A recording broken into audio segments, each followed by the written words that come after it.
Now today I'm going to talk about the future, 20, 30, 40 years into the future. I've had the privilege to interview 300 of the world's top scientists.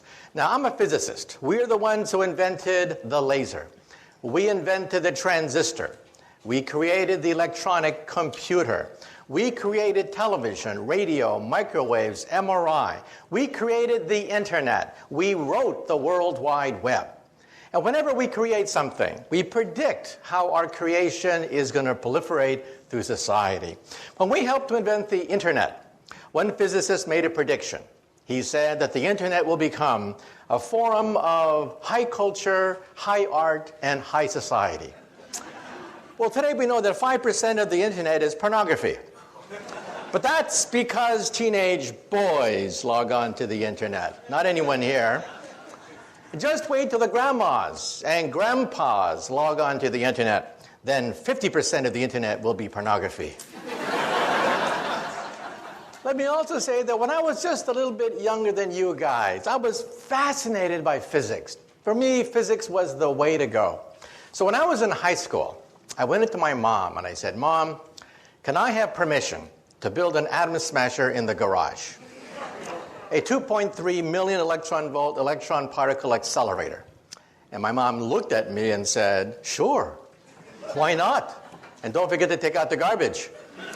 So I took out the garbage and I went to Westinghouse and I got 400 pounds of transformer steel, 22 miles of copper wire, and I built a 2.3 million electron volt electron accelerator in my garage. The magnetic field was 10,000 Gauss. If you walked by the magnets, it was powerful enough to pull the fillings out of your teeth if you got too close to my magnets. Finally, it was ready. I plugged it into the wall socket. It consumed 6 kilowatts of raw electrical power. I can hear the crackling of all the capacitors. And then I heard this pop, pop, pop sound, and the whole house was plunged in darkness. I had blown out every single fuse in the house. My poor mom, she'd come home from a hard day's work, the lights would flicker and die. And then she'd say, "Where's the fuse box?" And then she'd say, "Why couldn't I have a son who plays baseball? Maybe if I buy him a basketball. And for God's sake, why does he have to build these machines in the garage? And hey, why can't he find a nice Japanese girlfriend? I mean, why does he build these machines in the garage?" Well, that machine got me into Harvard and began my career as a physicist. So today, I'm going to give you a guided tour of the future. However, there's a danger that sometimes we physicists know too much. Let me tell you a story, and then I'll begin. Over 200 years ago, we had the great French Revolution.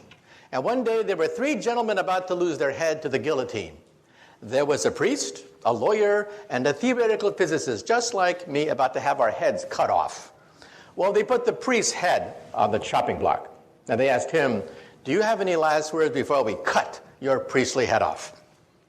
And the priest said, "Yes, yes." He said, God from above, he shall certainly set me free." Well, all eyes were on the blade. They raised the blade. The blade came down, swish, and it stopped right before it hit the neck of the priest. Well, the mob had never seen this before. They were shocked. They said, "God has spoken. Let the priest go." And now let's see about the lawyer. Yes, the lawyer. Now the bloodlust was starting. Yes, the lawyer. They put the lawyer's head on the chopping block and they asked him, "Do you have any last words before we cut your lawyerly head off?" And he said, "Yes."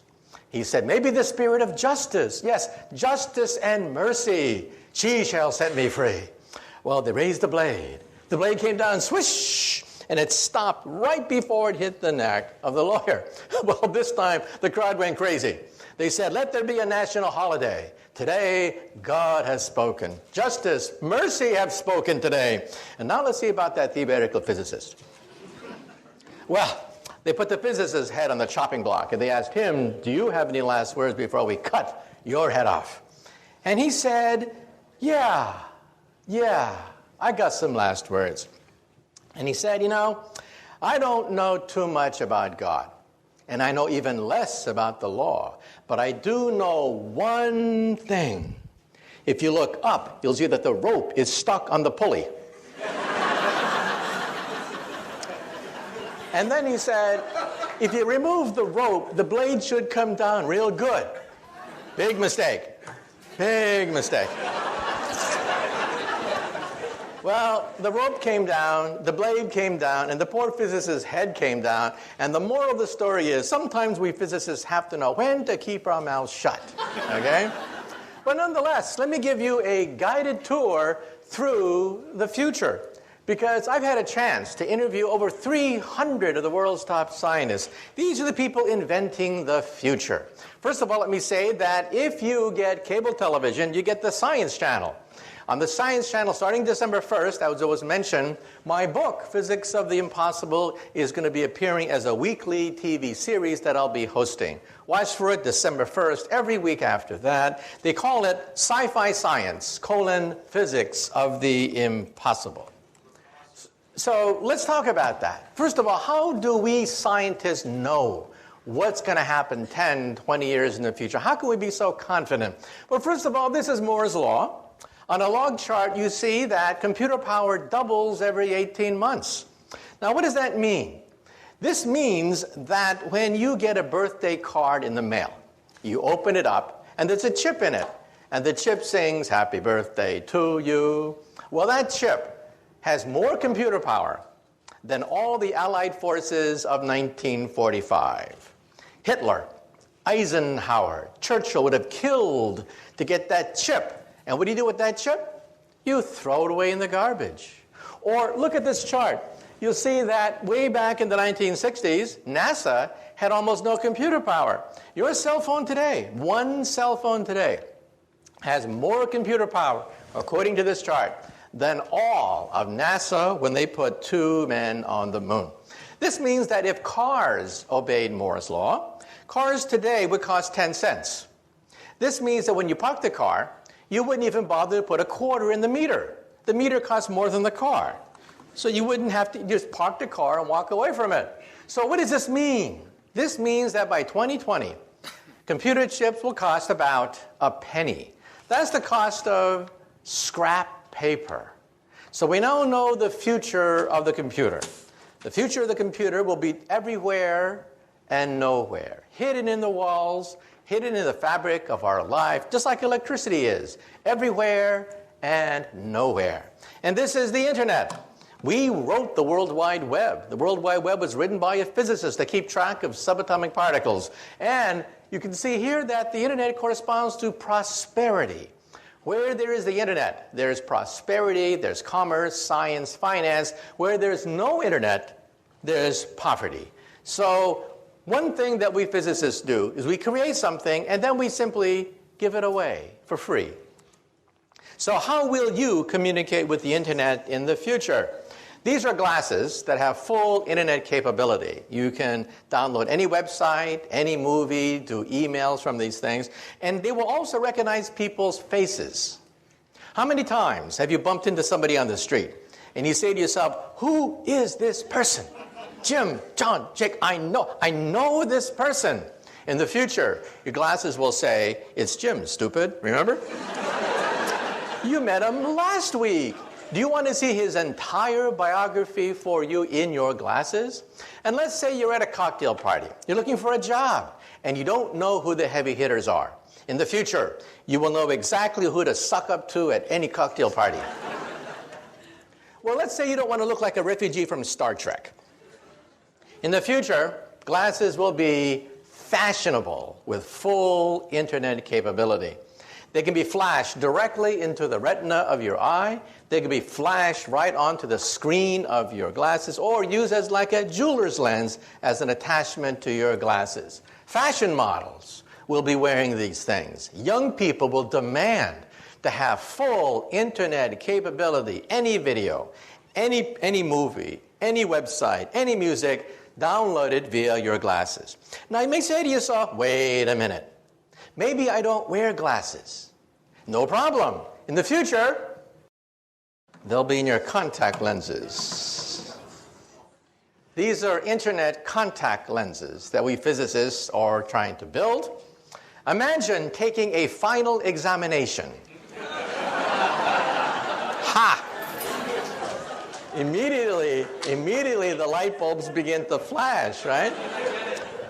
Think of taking a final examination. You realize that in the future, professors are going to have to throw out their final exam because you can't simply record memorization on a final exam anymore.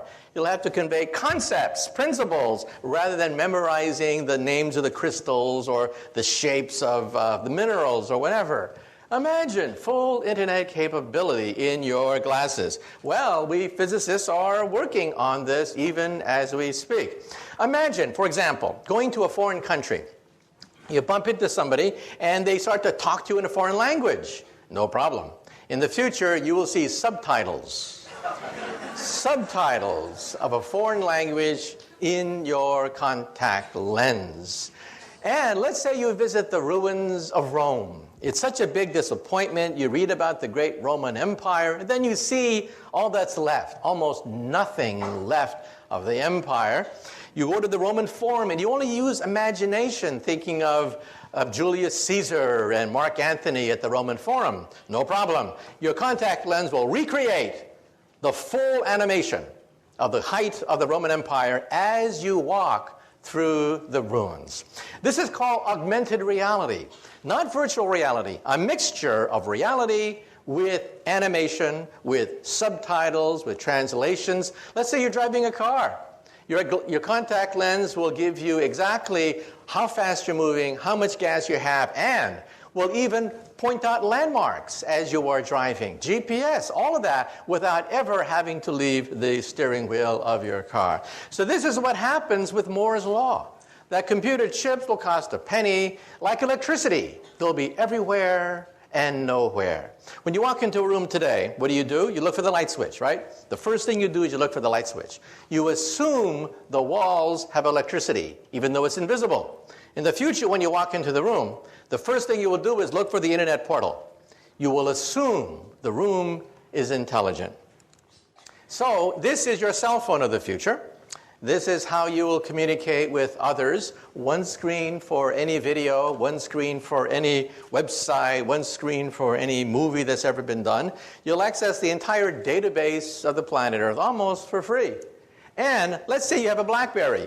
You know how tiny that BlackBerry's a typewriter is? Well, in the future, we'll have e-paper. You'll simply scroll out paper, which is intelligent, and you'll type on that sheet of paper. So your cell phone is an entire PC. In fact, it has more power than a supercomputer of today. In fact, wallpaper will be so cheap that when you put up wallpaper, it'll be intelligent. Wallpaper will be as intelligent as your computer today. This is your living room of the future. This is how you will communicate with people. Let's say you're on a college campus, and let's say it's Friday night, and you do not have a date. We all know what you do. You get stone drunk. In the future, you'll go up to the wall screen, and you'll say, "Mirror, mirror on the wall, who's available tonight?" The wall screen will then contact all the other wall screens that are out there. The wall screen knows exactly the kind of person you like, physical characteristics, age, whatever, and hook you up to whoever else is looking at their magic mirror and saying, "Mirror, mirror on the wall." Then you'll go out and have some fun, come back to your apartment, and then you want to see a movie. So you'll say to the wall screen, "Mirror, mirror on the wall, we want to see Casablanca, except remove Humphrey Bogart's face and put my face instead." And remove Ingrid Bergman's face and put my date's face instead. Now, some people are a little bit afraid of this, but realize that when the internet was first created by we physicists, it was male, it was hierarchical, it was to dominate over the Soviet Union. Why did the Pentagon give us millions of dollars to create the internet? It wasn't so that you could email your friends. That's not why we physicists created the internet. It was created to dominate a nuclear war with Russia so we can communicate and rebuild America after New York City is in ruins, Los Angeles, Chicago are vaporized. That's how we're going to recreate America after World War III. Today, the internet is female. 51% of the users of the internet are women, and they use it to touch people. That's what it's all about. Technology looks frightening, when you don't know it. But then you realize the whole purpose of the technology is to be female, to touch people, make contact with people. So the internet has flipped from being a war-fighting device to be a device that allows you to communicate to all your friends. That dog, for example, on the left, is a cyber dog. It doesn't really exist. It babysits your kids, runs, barks. That dog does everything except pee on your carpet. Let's say it's Thanksgiving time and you're lonely because one son's in Australia, another one's in Russia, another one's on the South Pole. No problem. You'll all gather around your all wall screens. You'll put on your contact lenses and you will see everybody around the dinner table as you carve up the turkey in cyberspace. Also, we're putting chips everywhere. Chips are going into toys now. Toys are becoming intelligent. This is causing a problem for the English language. A contradiction in terms called smart Barbie dolls. Another contradiction in terms is Microsoft Works. That is also a contradiction in terms. So again, any technology looks frightening when you first see it, and then you realize, hey, the whole purpose of this technology is to touch someone, to reach out and to touch people. This is your office of the future. Today, of course, your office is built around the PC, but why should that be? The PC of the future will disappear. The future of the computer is to disappear. Electricity has disappeared. We no longer see electricity. Intelligence will also disappear into the fabric of our lives. These are scrap computers. This is your office of the future. You'll scribble on a sheet that has full word processing capability, paint capability, and then you'll throw it away. And as you go from room to room, the files move with you. Your files are more important than the computer. The computer only costs a few pennies, after all. In fact, when you go shopping, today you have a barcode whenever you buy something. In the future, instead of having a barcode, it'll have a chip. The chip will cost less than the barcode of the future. And so this is how you will move from office to car, car to home, home to office. The software follows you seamlessly everywhere you go. This is your cubicle of the future. This is how you will operate. And like I said before, if you don't like to be in a cubicle, you just talk to the wallpaper. The wallpaper is fully intelligent with a screen, what have you. This is the car of the future. I had a chance to drive this car. This car has no driver. It is a driverless car. These cars have now driven hundreds of miles in the Mojave Desert without a driver.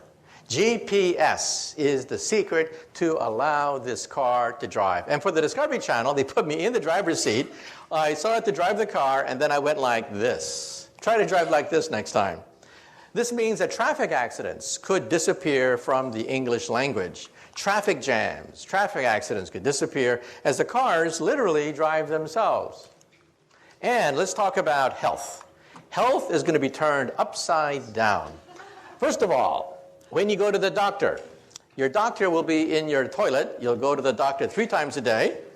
The doctor will analyze your body fluids, and it will tell you that you eat too much animal fat, too much salt, too much sugar in your diet. Isn't the future wonderful? Even your toilet will tell you that you have an unhealthy diet. Well, ladies and gentlemen, this could be the cure for cancer. Because today, if you feel something in your breast, it's too late. It's really too late. You have 10 billion cancer cells growing inside your breast. Surgery is required almost immediately. In the future, when you go to the toilet, your toilet will analyze proteins emitted from cancer colonies of maybe 100 cancer cells, not 10 billion, but 100, and tell you, oh, by the way, you'll have breast cancer in 10 years. Well, watch out, but no rush. And there'll be chips scattered throughout your bathroom, which will analyze DNA. How do we know this? Because my friends are building these chips. They're called DNA chips. Chips that allow you to scan DNA within a matter of minutes. So even as you're going to the bathroom, combing your hair, what have you, your bathroom is giving you a complete medical examination. And we now know that DNA is computer tape. Instead of zeros and ones, zeros and ones, zeros and ones, we have ATCG, ATCG. And we could read computer tape just like we read DNA. So how will we do it? Every time you blow in a glass, you leave DNA there. It will sample the DNA and scan for all your genes. I had my genome scanned. Most of my genes have been scanned, put on a CD-ROM, which I then showed to the camera. Realize that you will have this very soon. To have all your genes read today costs $50,000. Within a few years, it'll be down to $1,000. And perhaps in 10 years, it'll be maybe $100. This is your owner's manual. In your home, you have an owner's manual for your VCR, your iPod, your computer, your TV set. You have an owner's manual for everything except one thing, your body. This will be your owner's manual. In fact, when they scanned my DNA, they even told me where my ancestors came from 20,000 years ago. So I now know my family lineage out to 20,000 years. So what will it be like to go to the doctor's office? We will not only scan your DNA. If we find something wrong with an organ, we will replace it and grow another one. This is an ear, except it's made out of plastic. Plastic sponge that dissolves with time. We take some cells from your ears, seed it into this ear, and it grows. It grows, leaving a perfect ear. Then the plastic dissolves with time because it is biodegradable. Here's bone on the left, ears on the right. Today, we can grow bone, blood, skin, cartilage. We can grow noses, ears, blood vessels, heart valves. The first bladder was grown 3 years ago. The first windpipe was grown just a few months ago. And we will grow the first liver perhaps in 5 more years. So for you alcoholics in the audience, there's hope. If you can hold on for 5 more years, you may be able to have your own liver. So let's now have the first DVD where we're now going to go into the hospital of the future. What it will be like if we can grow organs by seeding it with cells. What will it be like if surgery is done in 3 dimensions? So let's have the first video from the Discovery Channel, a program that I hosted called 2057, 50 years from now.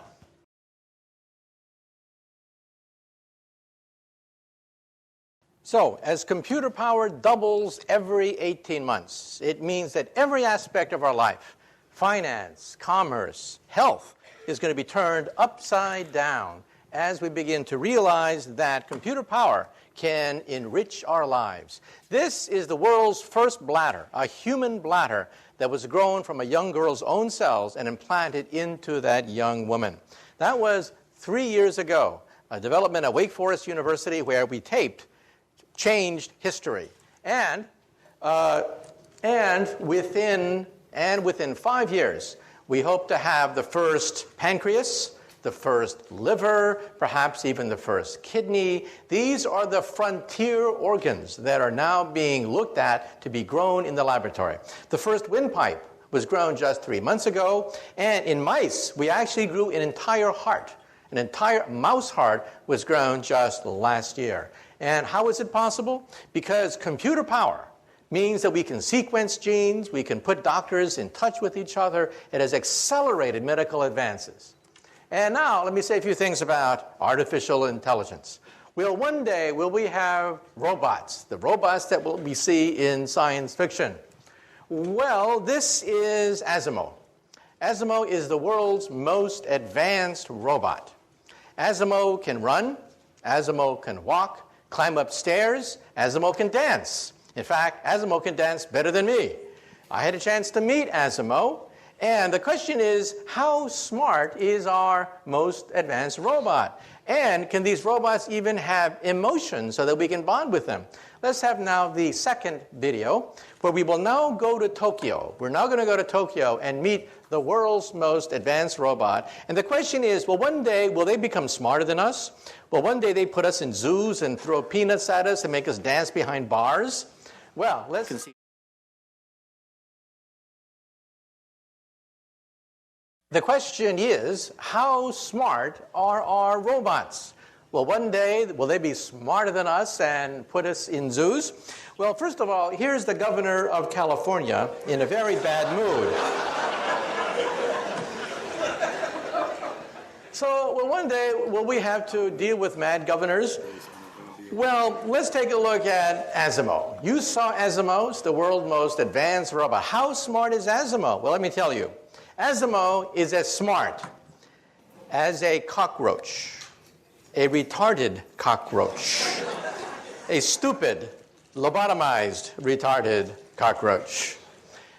Asimo takes about 6 hours to walk across the room. Every movement pre-programmed. That scene that you saw took 3 hours. Took 3 hours for us to program every single move of that robot. So why is Japan spending so much time on these robots? Well, let me tell you a secret. Japan's population is the fastest aging population on Earth. They have very few young people. They have a lot of old people. These are future robot nurses. That's why Japan is spending so much money building robots. That's the future of nursing, not the future of human intelligence. However, in the coming decades, as robots get smarter, perhaps they'll be as smart as a mouse, eventually as smart as a dog or a cat. And then decades after that, maybe as smart as a monkey.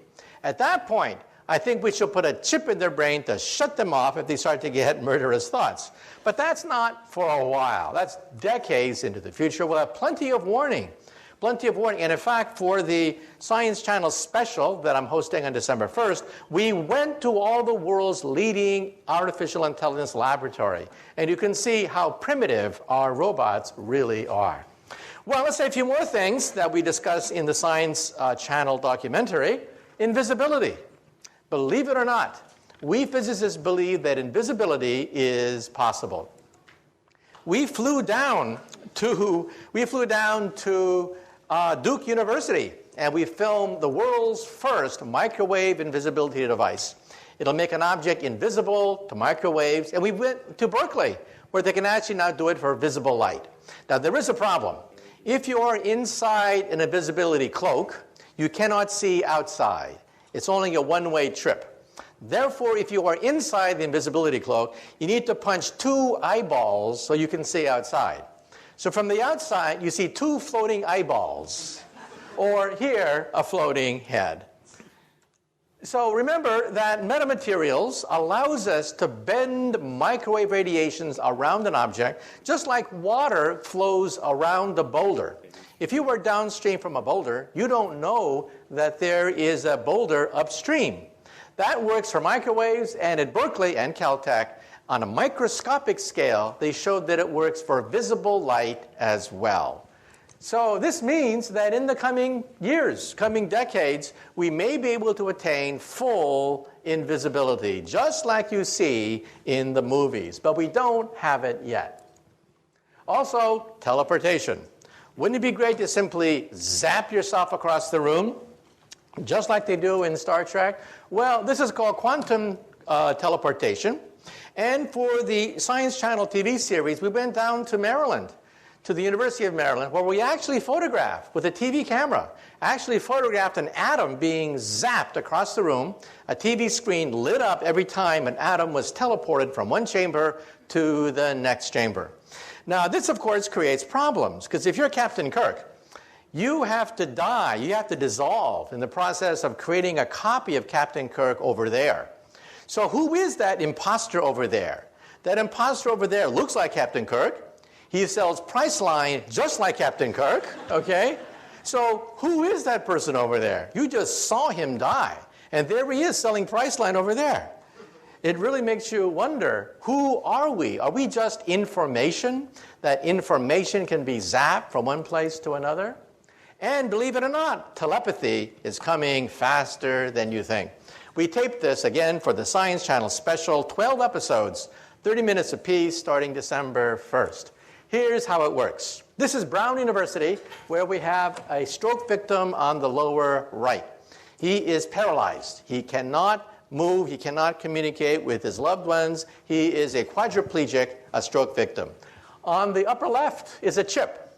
They put the chip in his brain, shown on the lower left. You can see the dot where the chip is placed. You hook up that chip to a laptop.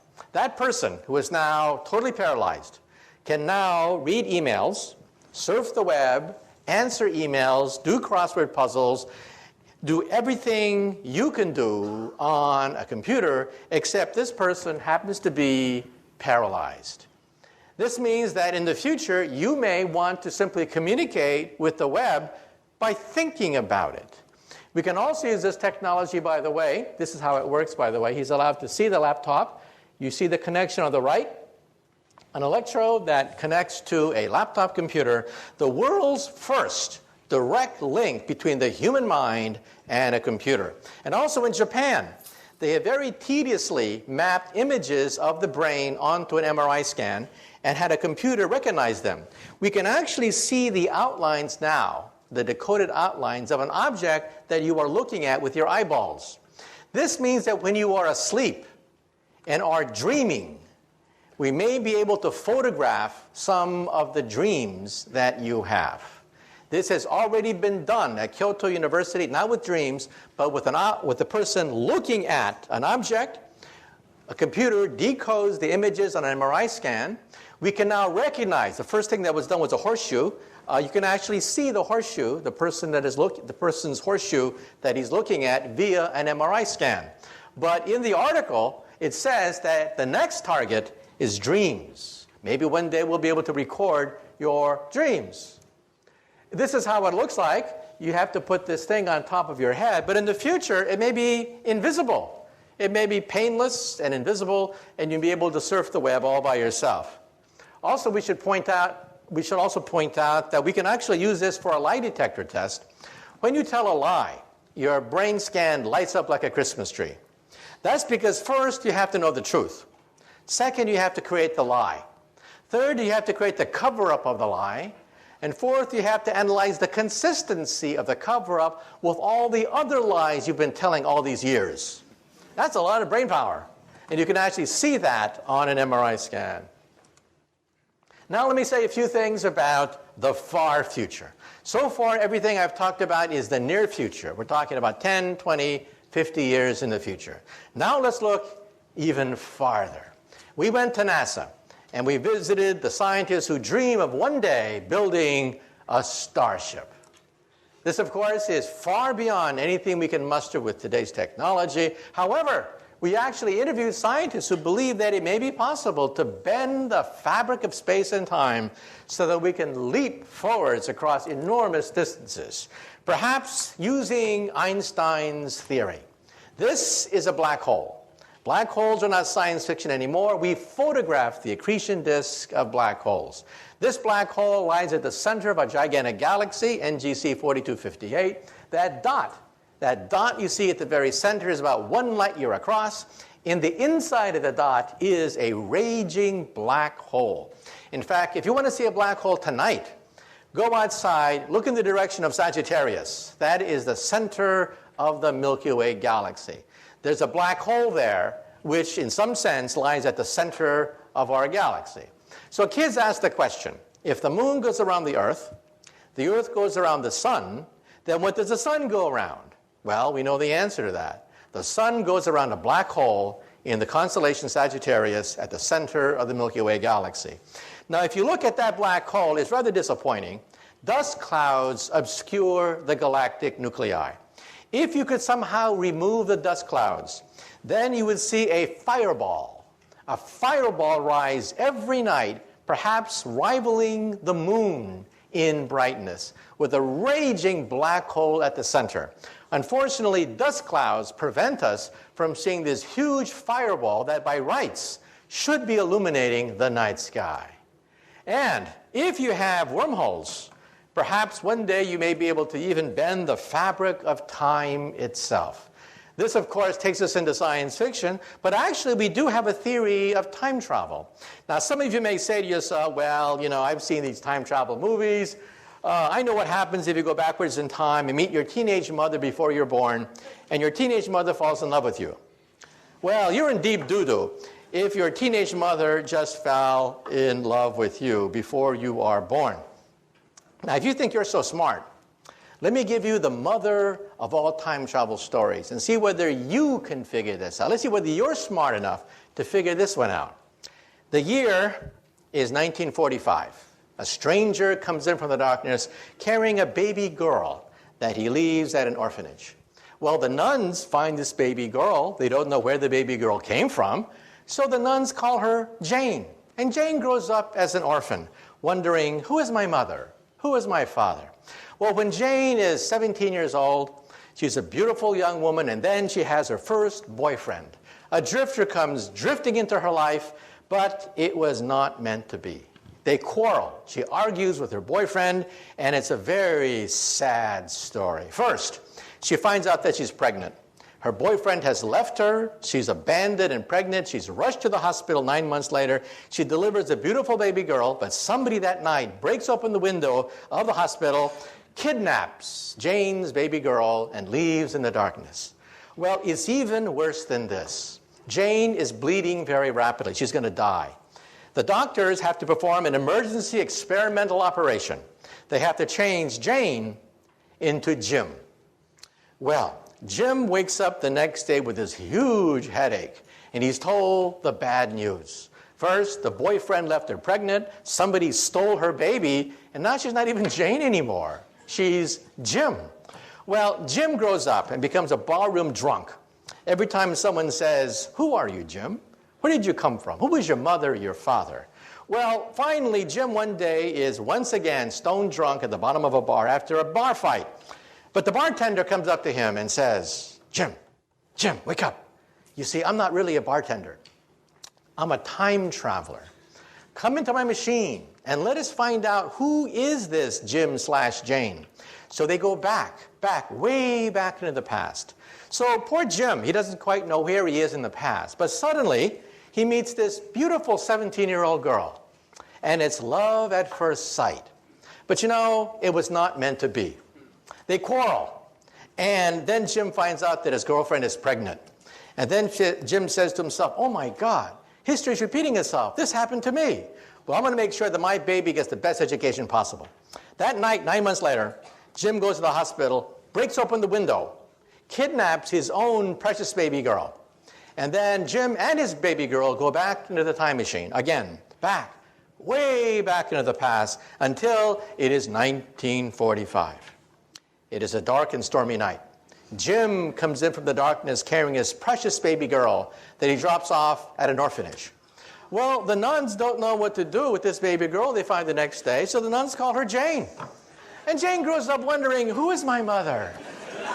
Who is my father? I was left as a foundling on the doorstep of this orphanage. Well, Jim finally gets it together. Jim says, I don't want to be a drunk all my life. I'm going to join the Time Travelers Corps. So Jim has many heroic exploits in the annals of time. Now Jim is an old man. He says to himself, I've had a good life, but I want one final mission. For my last mission in time, I'm going to go backwards in time, put on a wig, to impersonate a bartender, to meet a certain barroom drunk who just got into a fist fight because someone said, who are you, Jim? Who is your mother? Your father? Now for 10 points, who can tell me? Who is Jim's mother? Father, son, daughter, granddaughter, grandfather, great-great-grandfather, in the back. Yeah, Jane is a family tree unto herself. Can you imagine a family get together and they get into a food fight and someone says, you did this to me. No, you did that to yourself, okay? Well, we physicists think about this. This is a wormhole. This is what I do professionally. I work in something called string theory. I'm the co-founder of string field theory. And we think that perhaps the fabric of space and time can be bent.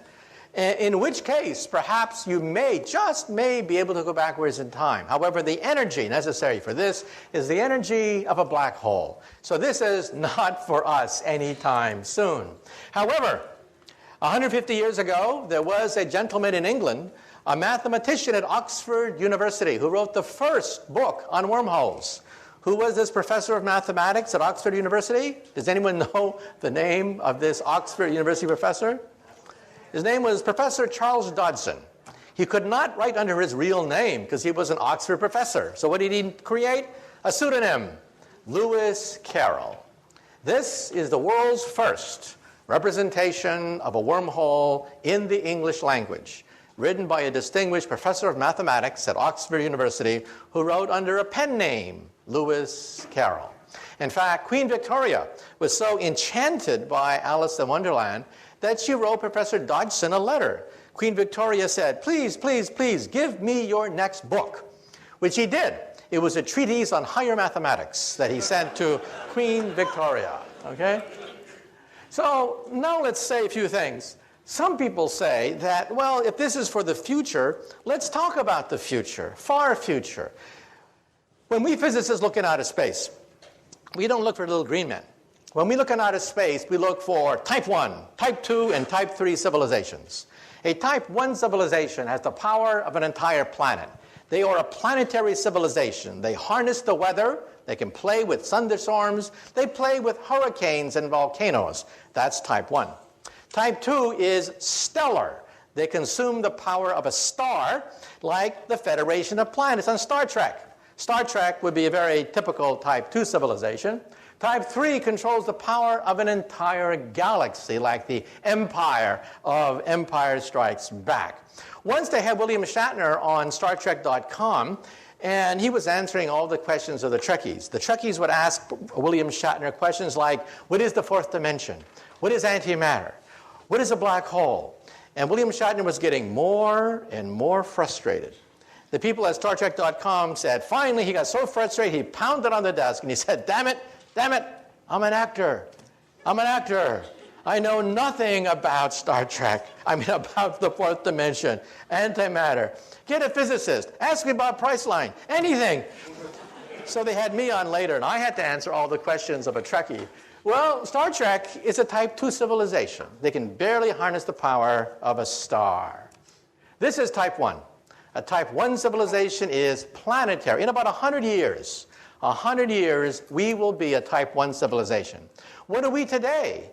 We are type 0. We don't even rate on this scale. We get our energy from dead plants, oil and coal. This is type 2.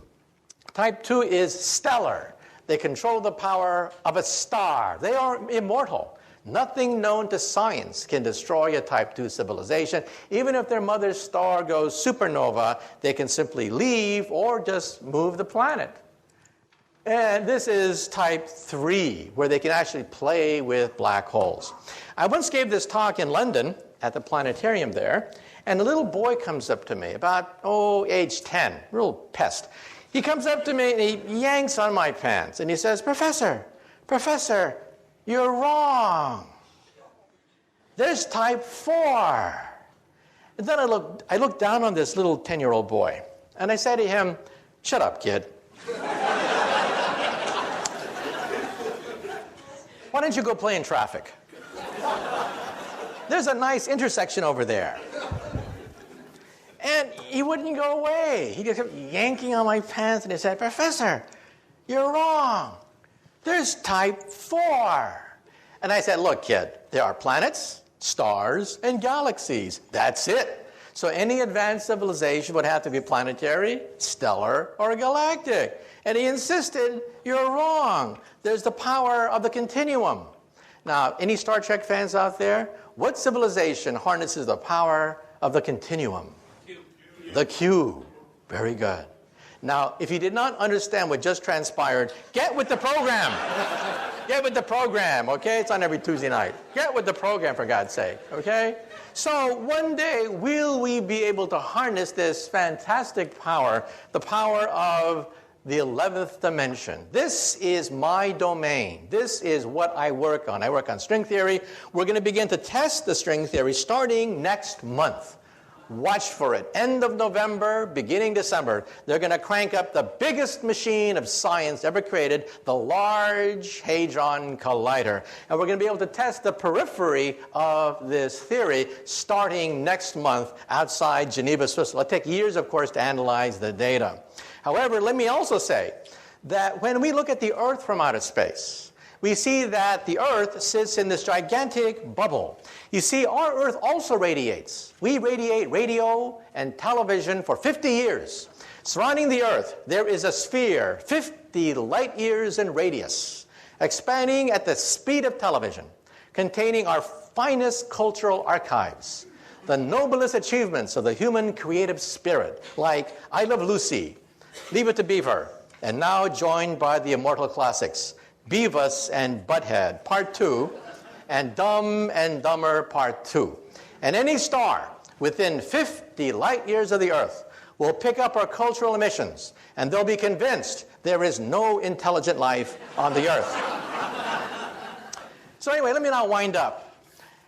A few years ago, I spoke at the Einstein Centennial, a great honor, but my favorite Einstein joke is as follows. When Einstein was an old man, he was tired of giving the same talk over and over again. So one day his chauffeur came up to him and he said, "Professor, I'm a chauffeur, but I'm actually a part-time actor. I've memorized your talk. I've heard it so often. I've memorized it. So why don't we switch places?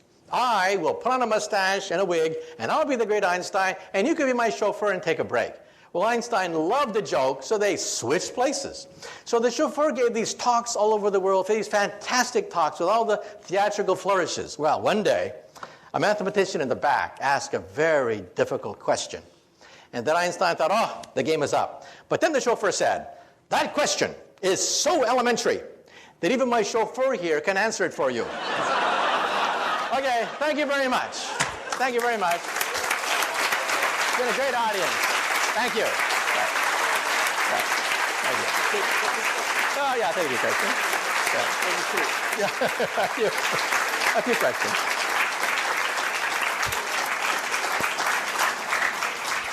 Wonderful, right? Really wonderful. Dr. Kaku will take 2 or 3 questions because the time is short. So you have a question.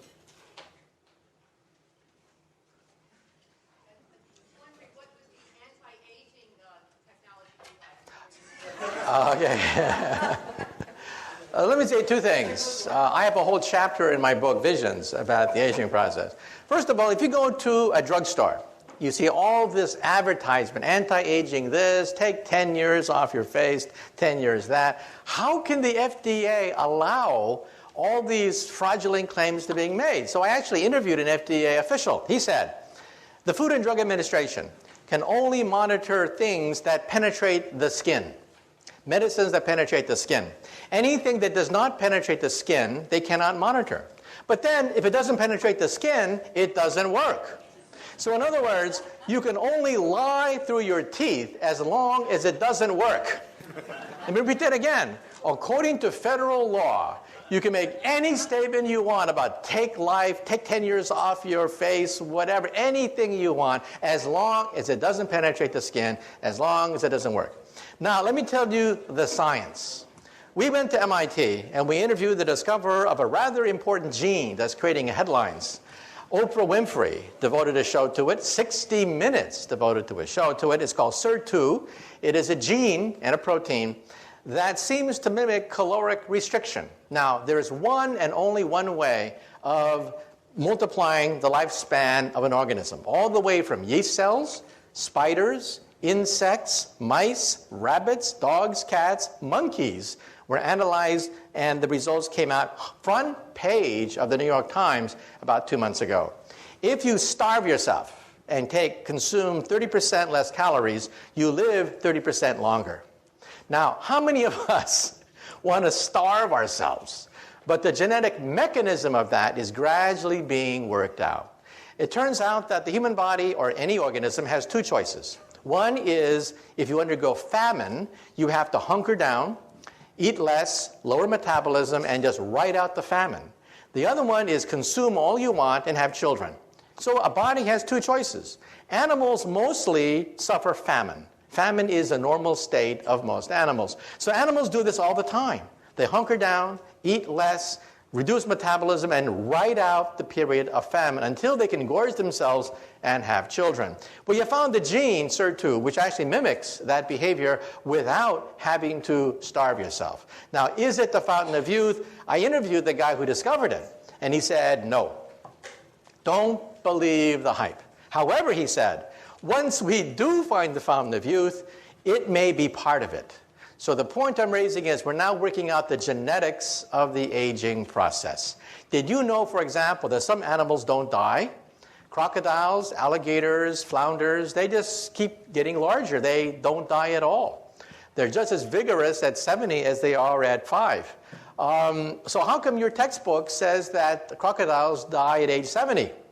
That's because the zookeeper died at age 70, okay?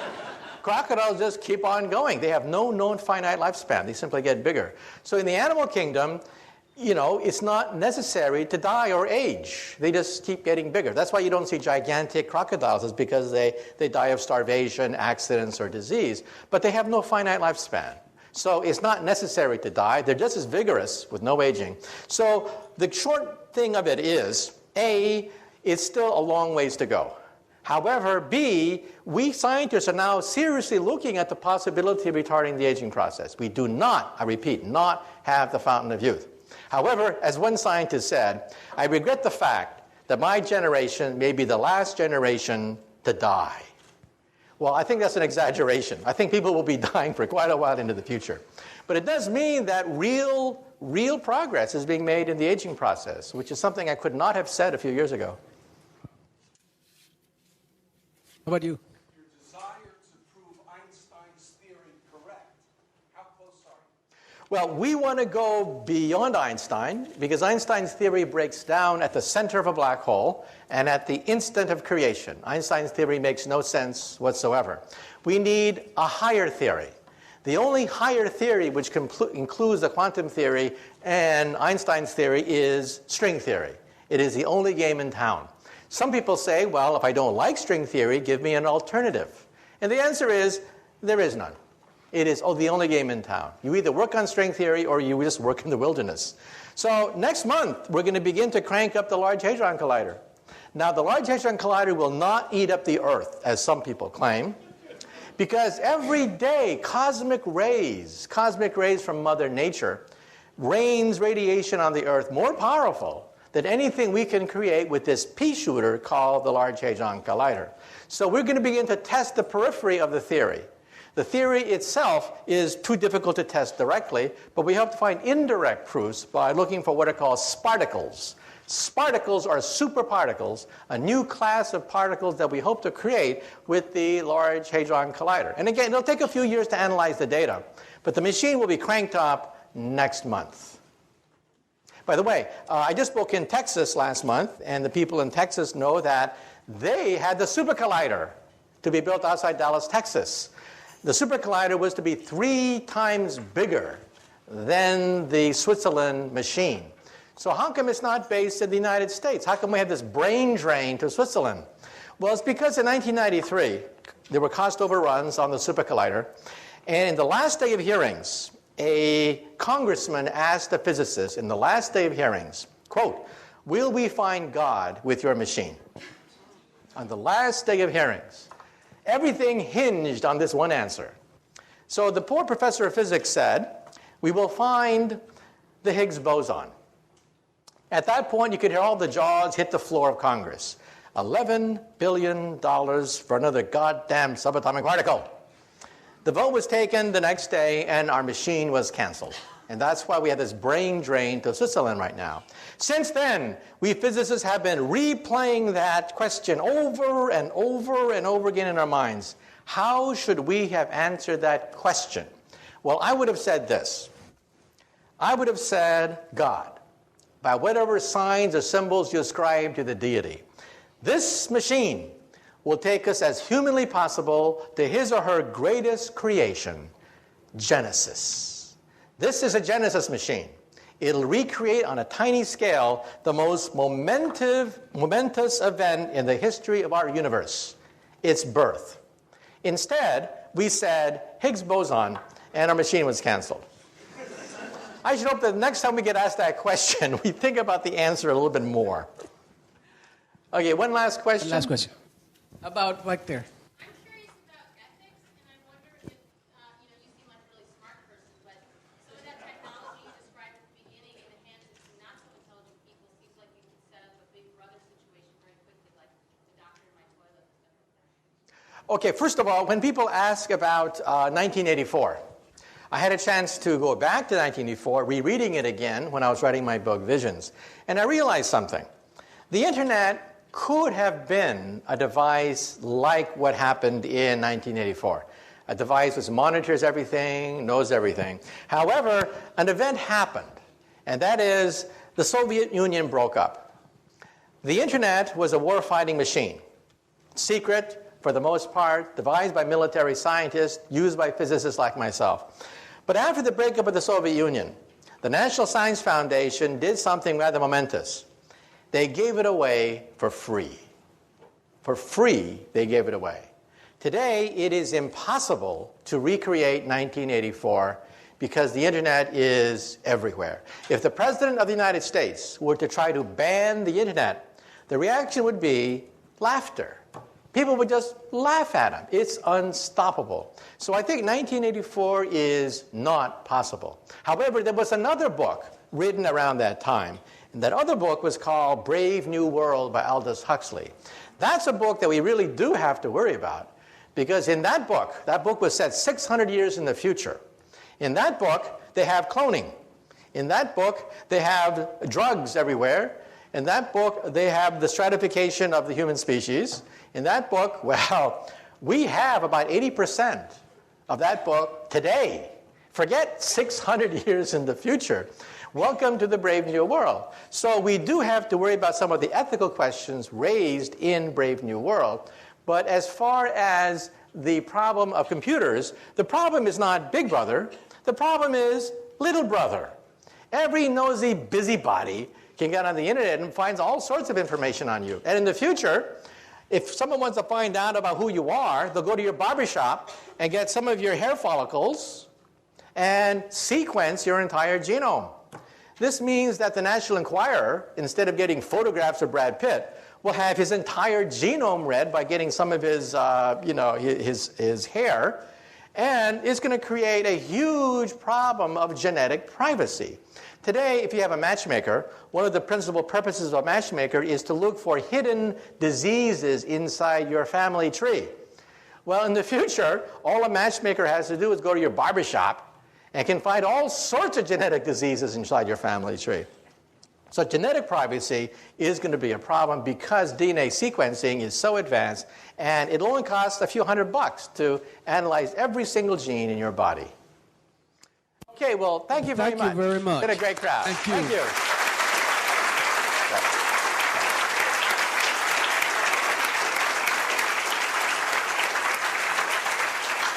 There are some refreshments outside, and I'm certain that if we do not overcrowd him, we might be able to have some contact or some personal discussions with Dr. Kaku. Thank you again for coming. Okay.